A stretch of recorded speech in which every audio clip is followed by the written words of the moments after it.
कोई फोड़ा वगैरह हो करके उसके बाद गांठ रह जाती है, वह चेहरे पे लगा लेते, एकदम चेहरा खिंचाव में आ जाता है, कुछ इसी प्रकार का खिंचता है, उस स्थान पर दोबारा से गांठ उत्पन्न नहीं होती है। मैं अपना अनुभव बता रहा हूँ, अलग अलग वैद्य का अलग अलग अनुभव होगा, मैं अपना बता रहा हूँ। नमस्कार दोस्तों, मैं राहुल सूर्यवंशी स्वागत करता हूं आपका अपने चैनल में। और आज की वीडियो हमारी उन लोगों के लिए बहुत ही खास है जिनको शरीर के किसी भी हिस्से में गांठ है, कोई फोड़ा वगैरह हो करके उसके बाद गांठ रह जाती है वह है, या किसी चोट के प्रकार खून वगैरह ना निकला हो उस प्रकार की गांठ है। तो बहुत ही अच्छा नुस्खा आपको बताऊंगा, और जिस औषधि से आपको उस गांठ का उपचार करना है वो हर गली मोहल्ले में और शहरों में भी मैंने देखा है, पार्क वगैरह के किनारे आसपास में आसानी से मिल जाता है। हमारे भारत में बहुत होता है यहाँ पे। तो उस औषधि का नाम है अश्वगंध। ये दो प्रकार का होता है, एक सिंपल होता है अश्वगंधा और एक होता है अश्वगंधा नागौरी। जो खाने के मामले में, ताकत के मामले में जो इस्तेमाल किया जाता है वो अश्वगंधा नागौरी होता है, क्योंकि उसकी जो जड़ होती है वो तकरीबन ये इस पैन की मोटाई के बराबर होती है। इससे थोड़ी और मोटी मिल जाएगी, परंतु ज़्यादा मोटी नहीं होती है। और ये जो अश्वगंधा होती है इसकी जड़ इतनी मोटी मैंने देखी हुई है। तो ये आपको लेना है, और इसे घोड़ा कुन और ढोर गुंज के नाम से भी जाना जाता है। विदैनिया सोमनिफेरा इसी का नाम है। और जो अश्वगंधा नागौरी है उसका कन बोला नहीं जा रहा है, अंग्रेजी नाम है, आपको स्क्रीन पर मिल जाएगा, आप पढ़ लेना। इसके बारे में थोड़ी पहचान कर लेते हैं। अश्वगंधा के झाड़ वर्षा ऋतु के अंदर पैदा होते हैं, कई स्थान पर यह 12 मास पाए जाते हैं। इसके पौधे 2 से 3 फीट तक ऊंचे होते हैं और इसकी रेंगनी की तरह कई शाखाएं निकलती है। शाखाएं बहुत निकलती है, इसमें फैला रहता है जो छुप की तरह। इसकी चनोटी से समान लाल रंग के फल लगते हैं। गुंजा होती है ना, उस प्रकार छोटे छोटे उतने ही इसमें फल लगते हैं, बिल्कुल लाल, जो बरसात के अंत में या जाड़े के प्रारंभ में दिखाई देते हैं। इसकी जड़ 1 फुट लंबी, मजबूत, चेपदार और कड़वी होती है। बाजार के अंदर गंधियों के यहाँ जो अश्वगंध बेचा जाता है वह इस वनस्पति की जड़ नहीं है।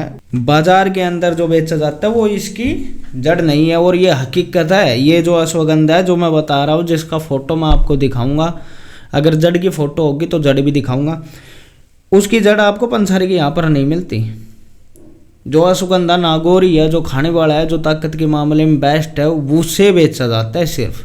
ये अश्वगंधा जो है इसे नहीं बेचा जाता। मैं अपना अनुभव बता रहा हूँ, अलग अलग वैद्य का अलग अलग अनुभव होगा, मैं अपना बता रहा हूँ।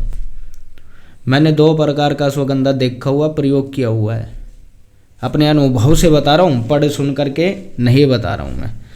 तो उपयोग करने की जो रीति है, नुस्खा है, उसके बारे में बता देता हूँ आपको, वरना वीडियो ज़्यादा बड़ी हो जाएगी। इसकी ताज़ी जड़ को पानी में घिसकर चंदन की तरह गांठ के ऊपर लेप करना चाहिए। आसपास जहाँ तक सूजन या जगह लाल हो वहाँ तक उसको लगा देना चाहिए।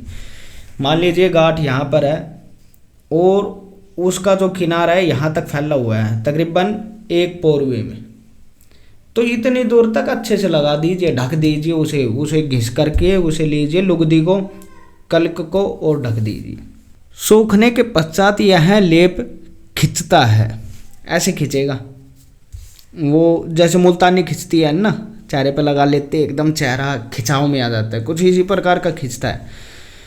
इसकी वजह से आसपास की तमाम सूजन एक मध्य बिंदु में इकट्ठा हो जाती है। जो गांठ ऊपर आती है त्यो रोगी बेहोशी से निकलकर होश में आता चला जाता है। जो दर्द हो रहा है ना उसको, वो दर्द खत्म होता चला जाता है। कहने का मतलब ये है, वो चंगा होने लगता है। अंत में गांठ पककर फूट जाती है। गांठ के फूट जाने के पश्चात उसके आसपास इसकी लकड़ी का लेप करने से और गांठ के मुंह पर गेहूं के आटे की पुलटिस बांधने से सारा पीप खिंचकर निकल जाता है और अंत में सादे मल्लम की पट्टी चढ़ाने से गांठ भर जाती है। यहाँ पर समझिए, अंत में गांठ पककर फूट जाती है। गांठ के फूट जाने के पश्चात उसके आसपास इसकी लकड़ी का लेप करे। अगर गिल्ली यूज करनी होती तो वो टहनी वगैरह शाखा वगैरह लिखता, जिसने यह ग्रंथ लिखा है। ग्रंथकार ने यहाँ पर लकड़ी लिखा है, तो इसका मतलब है आपको सूखी टहनी इस्तेमाल करनी है ऊपर की, और उसे घिस करके इसका लेप करना है। और गांठ के मुंह पर गेहूं के आटे की पुलटिस बांधने से सारा पीप खिंचकर निकल जाता है। और अंत में सादे मल्लम की पट्टी चढ़ाने से गांठ भर जाती है। सादा मल्लम आप किसी का भी ले लीजिए, धुला हुआ घी बहुत सबसे अच्छा मल्लम है। एक दिन बताऊंगा मैं आपको, आप घर पर बेस्ट से बेस्ट बच्चों के लिए, अपने लिए, बड़े बुड्ढों के लिए किस प्रकार मल्लम तैयार कर सकते हो, और सदा चलेगा। उसकी कोई वैलिडिटी नहीं है कि साल भर बाद खराब हो जाएगा, 2 साल बाद। इसके बाद वो लिखते हैं कि उस स्थान पर दोबारा से गांठ उत्पन्न नहीं होती है। यह नुस्खा परीक्षित है, रामबाण है। आप ज़रूर इस्तेमाल करना, बहुत ही सरल नुस्खा है। आपके 1 रुपया नहीं लगा मेरे हिसाब से इसे तैयार करने में। जड़ से उखाड़ने से पहले एक चीज़ याद रखना, उसके बीज वगैरह या कलम वगैरह बना करके एक पेड़ ज़रूर लगाना। ये नहीं गए उखाड़ा और पत्ता कहीं पड़ा है, बीज कहीं पड़े हैं सूखे में, पता नहीं उगेंगे नहीं उगेंगे, वो जड़ से ही ख़त्म कर दिया। बीज लाए हो, कम से कम कहीं गिल्ला है आसपास में, वहाँ पे डाल दीजिए। कोशिश कीजिए कि औषधियों का जब इस्तेमाल करें तो धर्म और प्रकृति के अनुकूल रहकर ही इस्तेमाल करें। यही मैं आपको कहना चाहूँगा, तभी वो फलदायक हो सकती है। बाकी धन्यवाद दोस्तों वीडियो को पूरा देखने के लिए।